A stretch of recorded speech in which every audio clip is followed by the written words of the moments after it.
देखिए, फिर से एक बार मुलाकात हो रही है आपके क्लासरूम विद में। अपने वन दरोगा की सीरीज को हम लोग आगे बढ़ा रहे हैं। आपने इससे पहले कई टॉपिक हमारी साइट पर देखे होंगे, अगर नहीं देखे तो जरूर जाइए देखिए। और आपको कम समय के अंदर वन दरोगा के जो महत्वपूर्ण टॉपिक है वो हम लोगों ने कवर किए हुए हैं, जो आपको एग्जाम में काफी हेल्पफुल होंगे। उसी में से आप देखेंगे कि अपना एक टॉपिक है जहां पर हम लोग को वन संरक्षण अधिनियम 1980, भारतीय वन अधिनियम 1927 और वन्य जीव संरक्षण अधिनियम 1972 की पढ़ाई करनी है। ये आपके टॉपिक का भाग है। इस वीडियो में हम लोग जिस टॉपिक पे बात करने वाले हैं वो है वन संरक्षण अधिनियम 1980। देखिए लिखा हुआ है वन संरक्षण अधिनियम 1980 पर हम लोग बात करेंगे। बात क्या क्या करेंगे? देखिए, कानून के अंतर्गत है, जैसा आपको पता है मामला दरोगा वन दरोगा के एग्जाम का है, तो हम ये मान के चलते हैं कि थोड़ा बहुत वो आपसे पूछ सकते हैं दरोगा के स्तर पर, ठीक है, जैसे आप बाकी कांस्टेबल के एग्जाम से कंपेयर नहीं कर सकते। तो हम लोग उस दृष्टिकोण के साथ काम करेंगे, लेकिन जो इंपॉर्टेंट चीज है सिर्फ उस पर ही बात करेंगे। केवल ऐसा नहीं कि उसको बहुत विस्तृत कर देना है हम लोगों को अपनी चीजों पे फोकस करना है, बिंदुवार चीजों को देखना है और एग्जाम के दृष्टिकोण से चीजों को पढ़ना होगा। तो देखिए, अगर हम लोग बात करते हैं इसमें हम लोग क्या क्या चीजें पढ़ लेंगे, क्या होता है इस बात में कर लेंगे, किस लिए है और क्या प्रावधान है। अगर 3 बिंदुओं को हम लोग देख लें तो वन संरक्षण अधिनियम 1980 के विषय में हमको एक पूरा व्यू या दृष्टिकोण मिल जाता है। सबसे पहले बात करते हैं तो देखिए याद रखिएगा, वन संरक्षण अधिनियम जो है वो 1980 में बना है, संसद के द्वारा बनाया गया। इसका कहने का मतलब है कि वन संरक्षण अधिनियम, जैसे आपको बात पता है कि वन जो है वो समवर्ती सूची का विषय है, जहां पर केंद्र सरकार राज्य सरकार दोनों नियम बना सकती है, लेकिन वन संरक्षण अधिनियम जो बनाया हुआ है वो केंद्र सरकार ने बनाया गया है, ठीक है ना, यानी संसद के द्वारा पारित है, राज्य सरकार ने नहीं बनाया, केंद्र सरकार ने बनाया। दूसरी बात याद रखेंगे, वन संरक्षण अधिनियम 1980 में कुल कितनी धाराएं हैं? तो याद रखिएगा वन संरक्षण अधिनियम में कुल आपके 5 धाराएं हैं। एक बात याद रखिए, वन संरक्षण अधिनियम कितनी धाराएं? 5। एक मुट्ठी जितनी होती है उतनी बड़ी आपके पास धाराएं हैं, इसलिए कह सकते हैं मुट्ठी भर कानून है केवल एक। अब अगर बात करते हैं कि वन ये कानून किससे संबंधित है, वन संरक्षण अधिनियम 1980 का मुख्य विषय क्या है? तो यह वनों के संरक्षण उनसे संबंधित मामलों के लिए है। ये बात तो है, लेकिन अगर हम लोग देखें कि आखिर वन संरक्षण अधिनियम जो है वो क्यों आया, तो देखिए आपको पता है इससे पहले हम लोगों ने जो कानूनों का अध्ययन किया था, जिन मुद्दों पर हम लोगों ने बात करी थी, वहां पर हम लोगों ने आरक्षित वनों की बात करी थी, संरक्षित वनों की बात करी थी और देखा था राज्य सरकार जो है वो आरक्षित और संरक्षित वन बना सकती है, लेकिन वो आरक्षित वनों को अनारक्षित नहीं कर सकती है, डी रिजर्व नहीं कर सकती थी, रिजर्व तो कर सकती थी। इससे पहले 27 में हम लोगों ने इस मुद्दे को देखा था, मगर राज्य सरकारें अपने मन से डी रिजर्व नहीं कर सकती। इस संबंध में जो कानून बनाया गया है, जहां पर आप देखेंगे वन संरक्षण अधिनियम जो है वो मुख्य रूप से बताता है कि राज्य सरकारें वनों को अनारक्षित नहीं कर सकती या वनों का उपयोग गैर वन प्रयोजन के लिए नहीं कर सकती। वन संरक्षण अधिनियम इस बात की एक रूपरेखा देता है कि अगर आपको किसी वन को अनारक्षित करना हो या उसका गैर वन प्रयोजन प्रयोग करना हो, वर्ड पर ध्यान दीजिए, यहां पर आपको एक वर्ड और याद रखना होगा कि आखिर गैर वन प्रयोजन क्या होता है, जिसको हम लोग कहते हैं नॉन फॉरेस्ट यूज, यानी एक ऐसा भूमि भाग जिसका गैर वन उपयोग हो, वनों के लिए उपयोग ना हो रहा हो। तो इससे क्या संदर्भ होता है, अभी हम लोग आगे देखेंगे गैर वन क्या होता है, वनेतर उपज क्या होती है, मुद्दे पर हम लोगों ने चर्चा करी हुई है। तो यहां पर पहली बात आपको याद रखनी है, अगर आपसे पूछा जाए कि अगर किसी आरक्षित वन को अनारक्षित करना हो तो उसके लिए किस कानून के तहत कार्रवाई करी जा रही है, वन संरक्षण अधिनियम 1980 की धारा 2 में ये बात बताई गई है कि कैसे आपके, पहली बात याद रखिए कि ये कैसे होगा, राज्य सरकार नहीं कर सकती, ये करेगी कौन? केंद्र सरकार करती है। अगर आपसे पूछा जाए वनों को गैर आरक्षित करना है, आरक्षित करना था तो भारतीय वन अधिनियम 1927 में राज्य सरकार के पास पावर थी केंद्र सरकार के कहने पर, लेकिन अगर अनारक्षित करना है तो कौन करेगी? केंद्र सरकार करेगी, राज्य सरकार ऐसा नहीं कर सकती। तो अब कैसे करेगी? धारा 2 के अंतर्गत करेगी। इसमें आगे हम लोग देखते हैं आगे। अब यहां पर एक धारा पर बहुत नहीं जाएंगे, आप अपना एक बिंदु याद रखें कि अगर कभी ऐसा होता है कि कोई इन धाराओं का उल्लंघन करता है, भारतीय वन अधिनियम के अंदर 1980 के अंदर अगर कोई धारा का उल्लंघन करेगा तो सजा क्या होगी? आपको 15 दिन की, और कैसा कारावास है? साधारण। ये आपको मेन याद रखना है।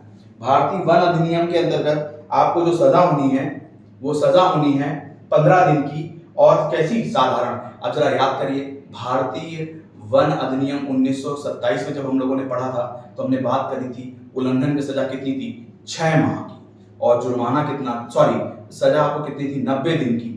और आप देखेंगे 6 माह की सजा थी, और आप देखेंगे कि आपको लगभग कुछ 500 रुपए के आसपास जुर्माना था, या दोनों दिए गए थे, ठीक है।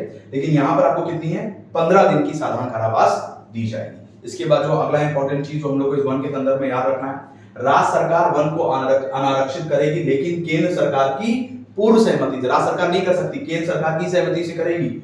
और वनों के आरक्षण के लिए केंद्र सरकार क्या प्रोसीजर अपनाती है, एक सलाहकार समिति बनाती है, और उस सलाहकार समिति में सदस्यों की संख्या कौन तय करेगी, केंद्र सरकार ही सलाहकार समिति के उसको डिसाइड करती है। आगे देखते हैं, अगर मान लीजिए किसी को सरकार के इस निर्णय से दिक्कत है कि नहीं भैया वनों को आरक्षित मत करिए, तो आप इसकी शिकायत कहाँ करेंगे। आपसे पेपर में अगर पूछा जाए, अगर हम लोग देखेंगे तो जब हम लोगों ने इससे पहले भारतीय वन अधिनियम पढ़ा था तो वहां शिकायत करने के लिए भारतीय वन्यजीव अधिनियम पढ़ा था, तो वहां पर हम लोगों ने देखा था आरक्षित वन के संबंध में मुद्दा हो तो ग्राम न्यायालय की बात करी थी।